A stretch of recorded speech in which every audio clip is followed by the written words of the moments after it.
یک روز آفتابی افسر امریکایی جانی جونز در ولایت هیلمند گشت میزد که بناگاه مینه ترکید و زندگی سرباز امریکایی را برای همیشه تغییر داد. جانی از هر دو پایش محروم شد.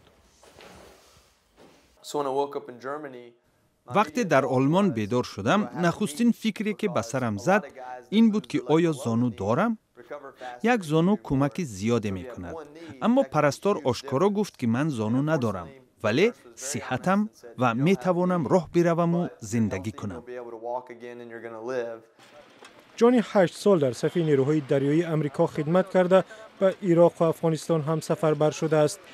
بعد از زخمی شدن حکومت امریکا با او جبران مالی داد، با مؤالجه و تحصیل و منزل تامین کرد. اما داستان رفیع الله کنری، سرباز افغان که در کنار امریکایی ها می جنگید دیگر است. خبرنگار صدای امریکا هنگام دیدار با جانی در خانه‌اش در نزدیکی شهر اتلانتا عکس سرباز معیوب افغان را به او نشان داد.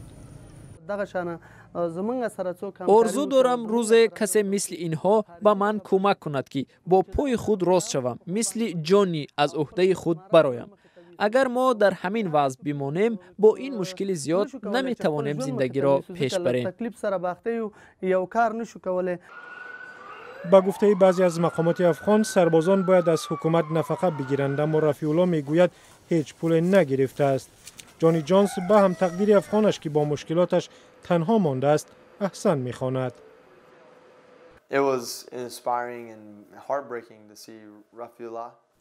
دیدن وضع رفیع الله هم الهام بخش و هم دلرش کننده بود. با دیدن او من از امکاناتی داشتم شکر میگویم. اما به او میگویم که به من نیرو میبخشد.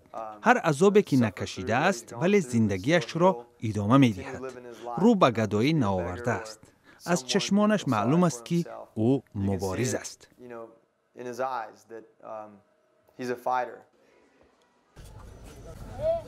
جانی جونز و رفیع الله کنری دو سرباز یک میدان نبردند.